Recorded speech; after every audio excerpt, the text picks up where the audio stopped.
Patty. Thank you very much. It's a pleasure to be here and a pleasure to be at CHOP. Today I want to talk a little bit about how do we use best practices in health communication as we think about patient engagement, particularly in informatics.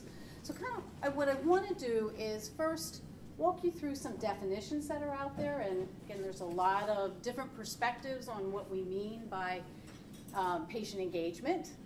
Some of the challenges we face in this process, best practices in terms of how do we apply health education, health communications best practices to this arena, and actually intertwine some real world examples. Most of those examples are going to come from my work in the cancer arena, from Fox Chase, and I hope maybe be back here next year with some more research that's really pediatric focused, because I've really been enjoying making this switch and really focusing on pediatric issues. And then just sort of come back to a little bit about what is the implications for where we're going in terms of meaningful use.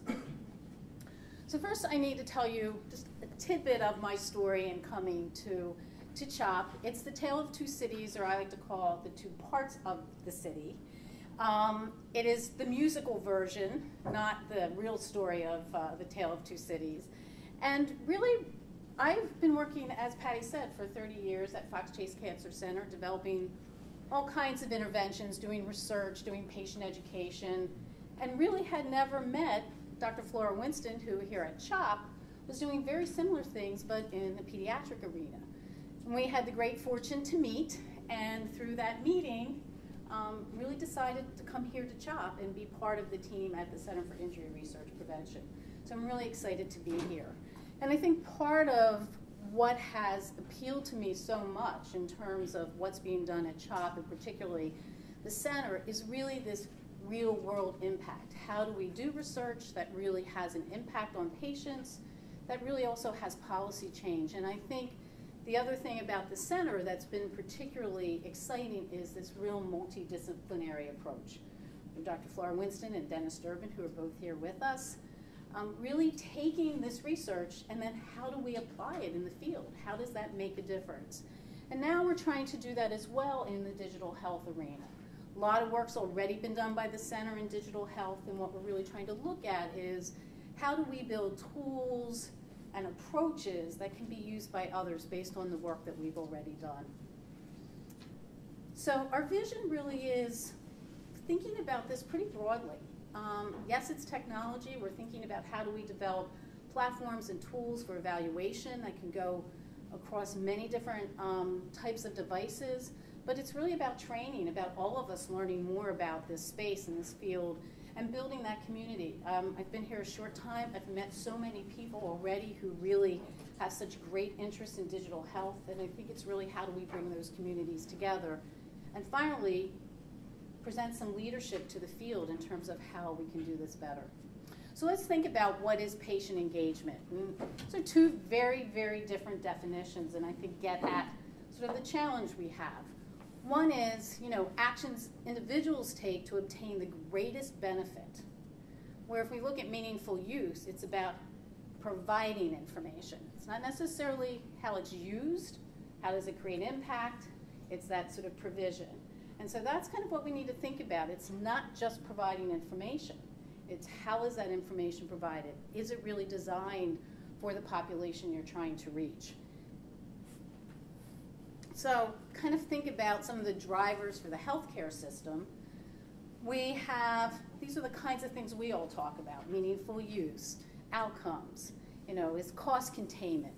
Patient satisfaction, yes, is really this part of that. But I think from a patient's perspective, those drivers look really different.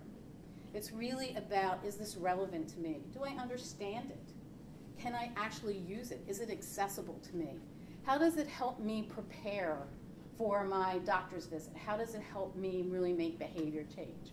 So I think the more and more we can bring these two worlds together, I think the better for us, because really at the end of the day, this is what we're trying to achieve. But that may not always be our primary objective.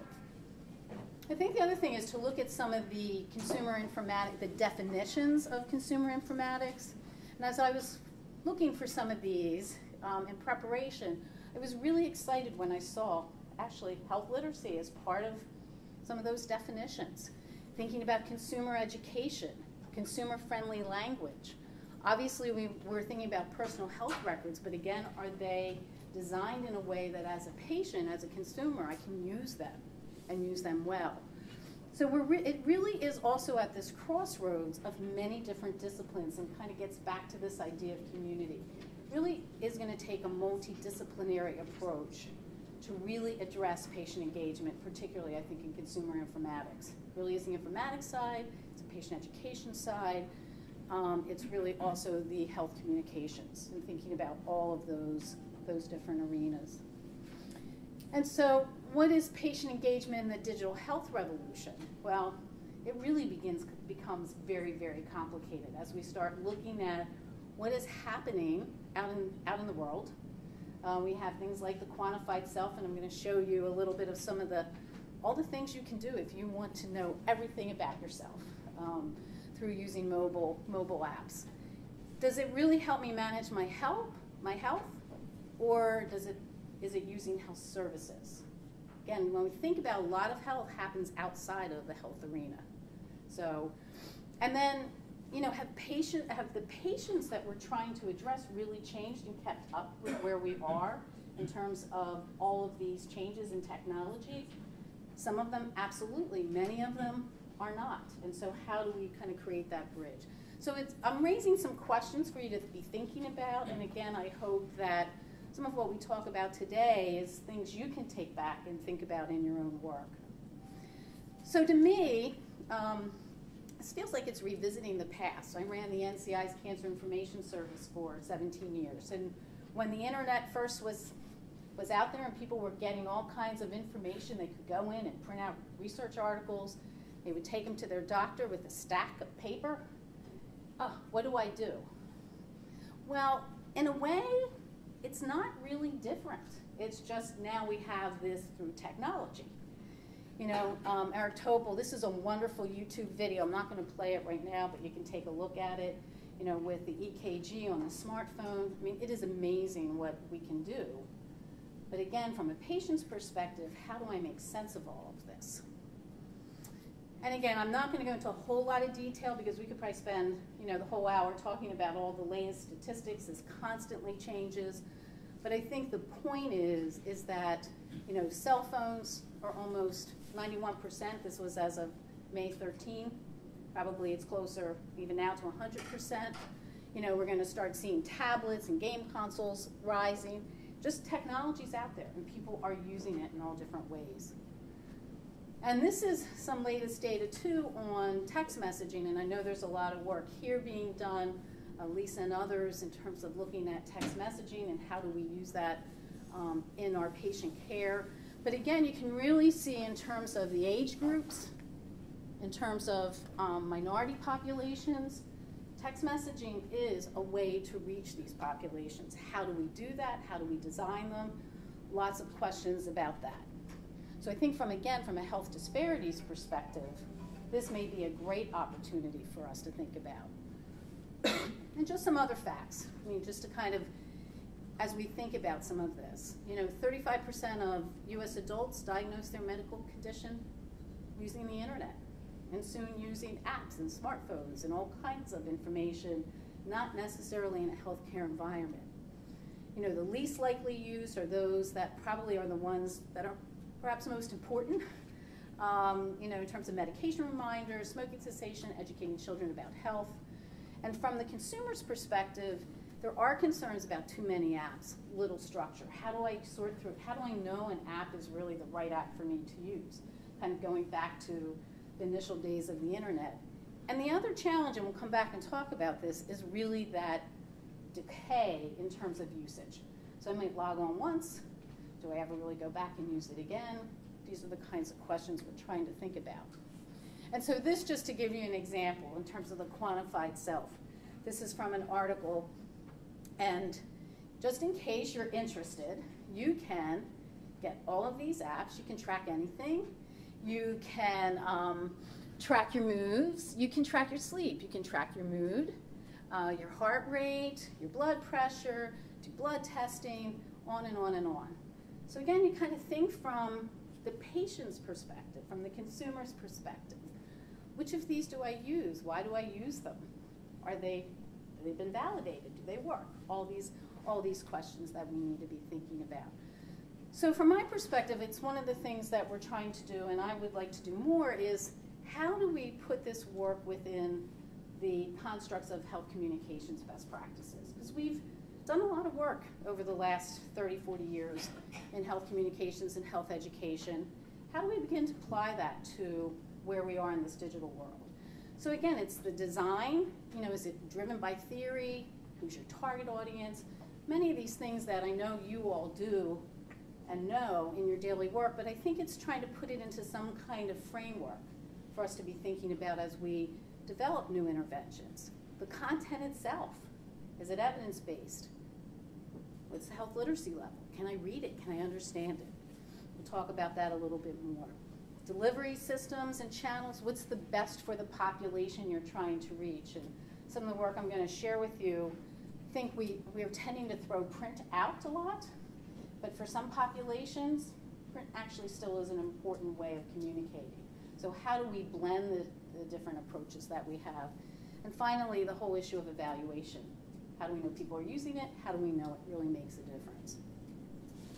So in terms of design, it's really thinking about, again, what's our expected outcome? If we're thinking about putting something, we're putting up test results on our patient portal.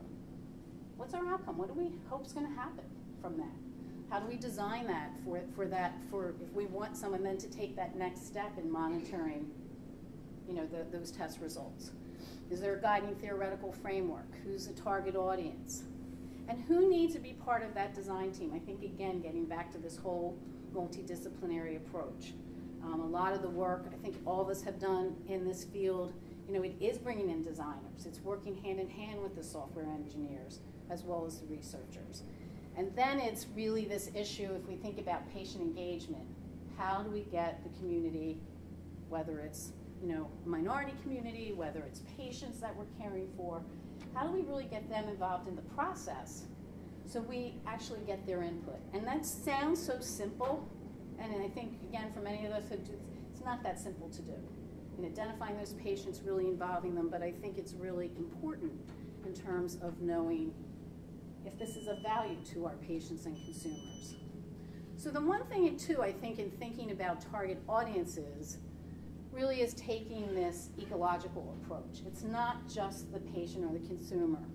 It's the providers, and that's multiple providers in many cases, whether it's a physician, the nurse, the patient navigator, the social worker, but then it's all the system issues. So how do I get this information? Do we have a health literacy policy, for example, in our institutions? And so I think as we think about the design, we want it, even if that intervention is only focused on one of these particular target audiences, thinking about that impact, I think, is important. In terms of content, again, some of the things I've already mentioned, how is health literacy being addressed? What are the cultural issues? And that can be both content and layout.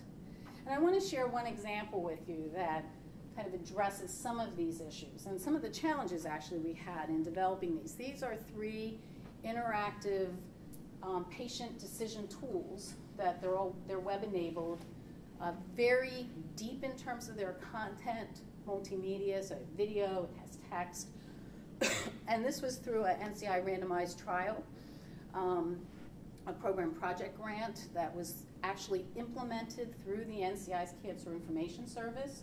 So people had already called the Cancer Information Service asking for information about their disease, whether it be prostate or breast cancer, and then they were recruited to be part of this study. So this was kind of an adjunct to that service. And they were randomized at that point. Now this is where probably we started this about 6 years ago, 6, 7 years ago, and part of what we were doing was comparing print materials to these web-enabled, these web interventions. I think we've really, in much of the research, moving away from that, doing these kinds of head-on comparisons. But you'll see there were some really interesting results related to that. And we really try to follow these best practices approach.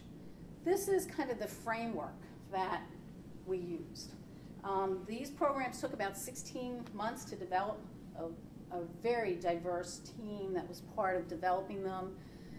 If I told you how many versions we had, you probably wouldn't be surprised, but had to go through NCI review because this was going out through a national organization, and review at the local level with the CIS offices.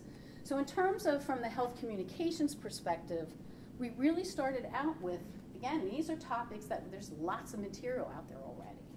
But what we found was it wasn't so simple as taking that content and putting it into this format. There was a lot of rewriting, a lot of decisions about what content was really the most salient and most critical.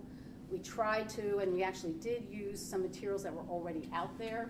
So for example, there's a program called Facing Forward for women who have just completed breast cancer. We actually took a lot of video from that and cut and pasted it into the system. We did extensive health literacy review, reviewing scripts, reviewing all the content, rewriting probably numerous times to try to get most of the content to about a 5th to 7th grade reading level. And that's not easy to do, but can be done. And again, the cultural relevancy, it was based on some theoretical frameworks as well as some guidelines. The IPDES guidelines have to do with informed decision making, so we applied those guidelines to all the content. And then lots of stakeholder involvement from the beginning, focus groups with patients, taking back components to show them, doing usability testing in the clinic. And so it really involved a tremendous amount of input from patients. I'd say the reality, even with looking at some of our results, we would have benefited from even more, because I'll show you some things that actually weren't used in the program and really critical pieces of it. And then finally, it was a multidisciplinary team. Probably every other week we had conference calls, 10 people on those calls, really trying to build these systems. Not unlike, I think, probably a lot of things that you all are doing in some of the work. So in terms of thinking about limited literacy, and I think this is really a critical issue when we think about the kinds of tools we're creating.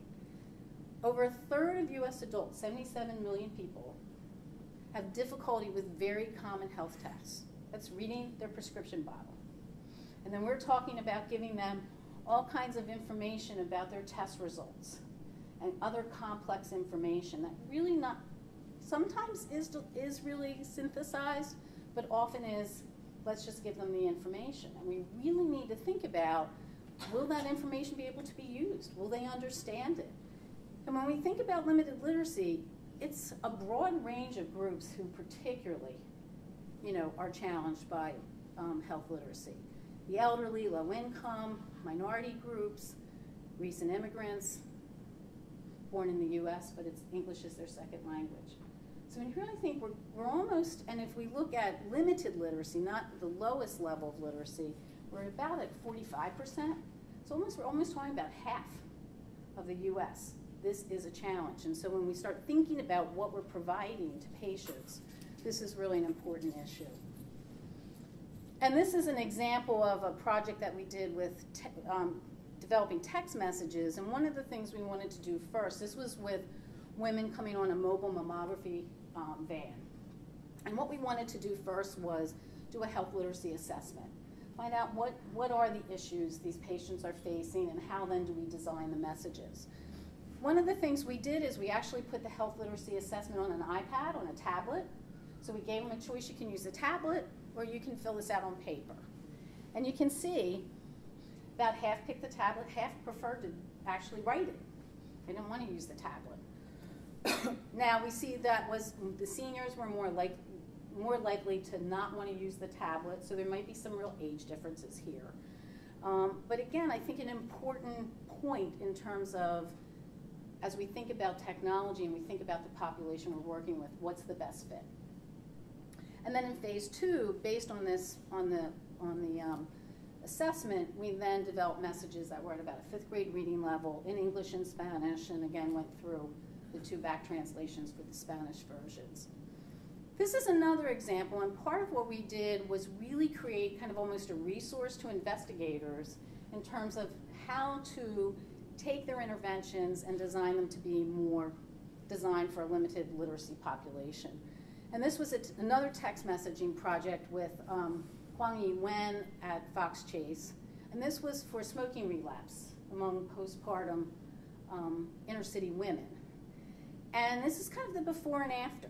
What we were able to do by going through this pretty rigorous process of reviewing, analyzing, and rewriting these text messages. Whoops, let me go back here. So you can see, almost, in many cases, a half to 3/4 of a reduction in how those words were constructed, the complexity of them, the sentence structure. So again, we can do this. This can be done fairly easily with the right tools. And then I think lastly, the other issue in terms of content and in terms of thinking about health disparities has to do with where we've headed as a country in terms of our linguistic melting pot. Again, 1/5 of all people in the US, are not English proficient. So as we start thinking about the tools that we're creating, this is an important issue. I think this was, I thought, also very interesting because, again, it's nationally, but then if you start looking locally, you may have very specific language issues. This is in LA, the number of Persian households, the number of households who speak Persian. In Philadelphia, we've got multiple Asian languages. So it's, again, this is sort of some of the challenges I think we face. And here are some examples. I found this on the Mayo Clinic, which I thought was pretty cool, that they've actually have websites in multiple languages. And you can see it's not just someone translated it. It's actually different in terms of the look and feel, who the people are. Now, I don't read these languages, so I can't tell you if the content's that much different. But I think it's really taking this step to thinking about who we're trying to reach. It's not just providing information, it's how are we tailoring that information to them, and how's it then really going to be useful? And again, in terms of a health disparities perspective, there are many, many components to health disparities. I think one that often doesn't get looked at is geography, rural populations especially, and just sort of, again, something I think we really need to keep in mind. And then it's the channel. What channel are we going to use? Are we going to use the web? Are we going to use an app? How are we going to sort of disseminate this information? It's going to be deployed from our electronic medical record or health record. Is it push or pull? Is it multiple or single channels? So are we going to have something on our patient portal, but also that same thing is available in print in some way? Or are we going to have it both on the web and an app? And really thinking about what are the different ways in which to disseminate and really provide this patient-focused information. And are we going to supplement person-to-person or print? Is it just going to be technology-based? So again, I think as we look at smartphone ownership, we're seeing that rapidly increase. And again, this is now a year old, and those statistics look even higher. And this is from, again, the CSRC, this project I was telling you about, this research project where we were comparing print to the website. And one of the things you'll see is almost everybody that was in the study read the print materials that were sent out by the CIS. Nice little 4-color brochures, that come from the NCI. They're well done materials. So that's not terribly surprising, but we were a little surprised by that. What we were really surprised about was, it gets at sort of this usage issue, is that between 57%, this is the project 1 is the prostate, project 2 is women who are making a decision about breast cancer treatment, and project 3 is women who are in reentry. They've completed their treatment, they're about to go back into sort of the world, so to speak. And in this group actually received a callback from one of our information specialists, so there was an added intervention. So you can see for the ones who got a callback, they had much higher utilization rates than the other groups. And we really thought it was going to be higher, to be honest. I mean, these are people who are facing a cancer diagnosis, making a treatment decision, here's these extra resources, really well-designed resources, and not quite what we would have hoped. Not bad, but not quite what we had hoped. And then the other thing is we actually also gave them a CD because there were issues about, you know, will they have broadband? There's lots of video in these websites. And you can see, you know, almost a fifth actually used the CD, self-reported they actually took the CD and plugged it in and used it as well. Now again, this is a few years ago. I think we might see different numbers now. But I think it's an important point to be thinking about and really understanding who our target population is, so we think about what technology is going to be most appropriate. And then evaluation. This is sort of where our hearts are right now in terms of thinking about, you know, user testing and usability testing. How do we do rapid prototyping? So again, you go back to the project I'm sharing with you, these 3 interactive websites. We did some testing, but we didn't really do A/B testing. I mean, we could have gotten to the end of that and really have invested 16 months, probably $1 million, and not had what really was needed. So I think, again, we have the ability now to do much more of this rapid prototyping and comparisons while we're building. Will be used. You know, what's the uptake and usage? And then again, what are those expected outcomes, both from a patient perspective and a systems perspective? And that's really kind of where we are right now, is really thinking about evaluation of digital health across these domains and building platforms and tools to help along that path in testing and evaluation. Again, just to give you another example, this is a web-based intervention on clinical trials. This is again for adults. This is for cancer patients who could consider a clinical trial. And in designing it, we did a tremendous amount of effort looking at actors and comparing different faces with patients. So we got the right mix of who's playing the provider. They were actors. They weren't real physicians and patients. But we put a lot of work working directly with patients during that development process, both in the visuals but also the scripts. The other thing that we did is used some of the national advocacy programs, representatives from those advocacy programs who also helped us in that development process. And then there was a lot of A/B testing in this particular program, where we had, again, like I said, different actors, and we do A/B testing with those actors. We actually had different video that we would show to really get at the most critical way to present this information. And then finally did some pilot testing. And this study, the development of this study is actually just being published. So we're really excited about that.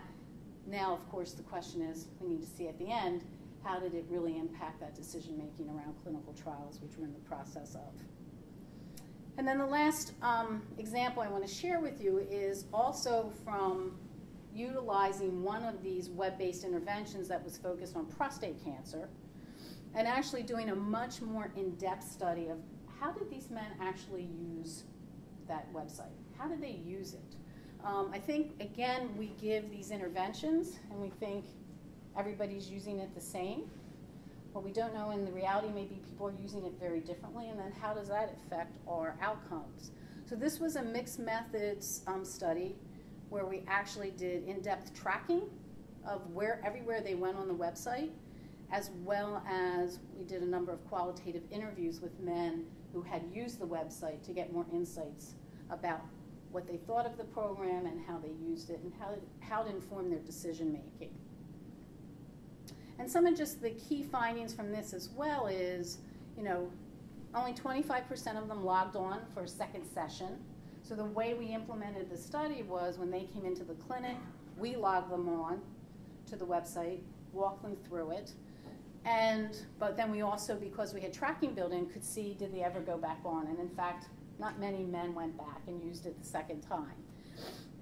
And those with limited health literacy were much less likely to use the text-based information and much less likely to go back and use the system again. So again, when you start thinking about that engagement, health literacy may end up really being a barrier to engagement, particularly on some of these technology-based interventions. Text messaging may be the difference. Almost 90% of the men, you can see these are the 4 different components: men's stories, the library, which was much more text-based, the physician's office, where they could see videos of physicians and have some of their questions answered. And then the last was this notebook, which was, in informed decision making, the idea of values clarification, really understanding your pros and cons, why you pick one treatment over the other, is a critical part of that. That was really built into this notebook. And as you can see, few men use that notebook. So for us, this is really going to be an important piece of our evaluation and our analysis, because a key ingredient of the intervention may not have been used. And if we had not built in this tracking, we would not know that. Again, in terms of duration, we found very similar kinds of findings. So I think one of the last points I wanted to make was this whole issue of build it, will they come? I love this movie, by the way. But I think this is really a challenge we face. I showed you on our cancer study, somewhere between 57 to 74% of the people used it. We had another study, a colorectal cancer screening study with a web-based intervention, where 25% of the people actually used it. We're beginning to see this more and more in the literature, that there really are efforts we need to think about is how do we actually get people to use this? Then once they get there, it needs to be designed for them so that they can really use that information. But again, this whole issue of usage, I think, is very important. And when we think about it in terms of healthcare delivery, it's even more critical. So some of the, I think, challenges patients and consumer face that I will leave with you is there's definitely issues around health literacy and language, real lack of fundamental knowledge of health. We sort of give information that is pretty health-focused and complex. A lot of people really have hardly had any health education. It's very limited in terms of schools these days, and so a person may not walk in with the same level of knowledge of health as we might. Behavior change is difficult, incredibly difficult. Health is only one of many concerns, obviously the emotional aspects. And there are more and more concerns about security and privacy. So what are you going to do with my information? Is this going to be shared with my insurance company? Those kinds of questions come up. And it really, as I mentioned, the technology really varies by populations. And that's a really critical thing we need to be looking at. A lot of the mHealth applications that are out there are not integrated into our healthcare services. I mean, we see probably somewhere over 40,000 health apps just out in the marketplace that people can use, can download. How much of that is really integrated into their health care we have a long ways to go in that. And again, much of healthcare happens outside of the medical setting. So again, I think there's this great opportunity to be using technology to be that extender, to create those connections when people are not under our care. But how do we design them in terms of health communications best practices, I think is what we need to be thinking about. So there's lots of opportunity here, and very exciting opportunities in terms of being able to educate and empower patients. I think our technology can do that if it's designed in a way that will really be useful. And I think the other really exciting thing is I think technology has the ability to help us address health disparities in a way that a lot of our other work hasn't been able to really tap and really make as much progress. As well as there are lots of opportunities from a provider perspective, and I think can really actually engage the patient in that interaction with the patient, with the provider. I think if you look at our Topol YouTube video, I mean, the way that the physician and the patient interact by actually having that EKG in real time, being able to talk about it, something very different. And so I think there's a tremendous amount of opportunity for us. And then as we think about meaningful use, because I think a lot of things, unfortunately, we do because we're regulated to do them. It reminds us we have to do them, and we find ways to get it done. We really have this opportunity with meaningful use. I think, to me, a little bit from my perspective, I think some of the challenges, what's being required is, again, providing information. You know, you meet meaningful use if you've provided it. Okay, I can put up your test results in a format that I may or may not understand, so I've met it. But I think the challenge for us is how to meet this and exceed it. I think that's really kind of what we need to be thinking about.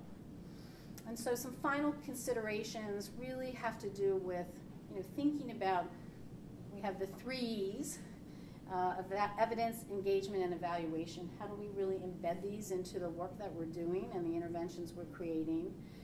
There's a tremendous amount of research in this area that needs to be done to really understand who it works for, how it works, you know, how does our design impact behavior change?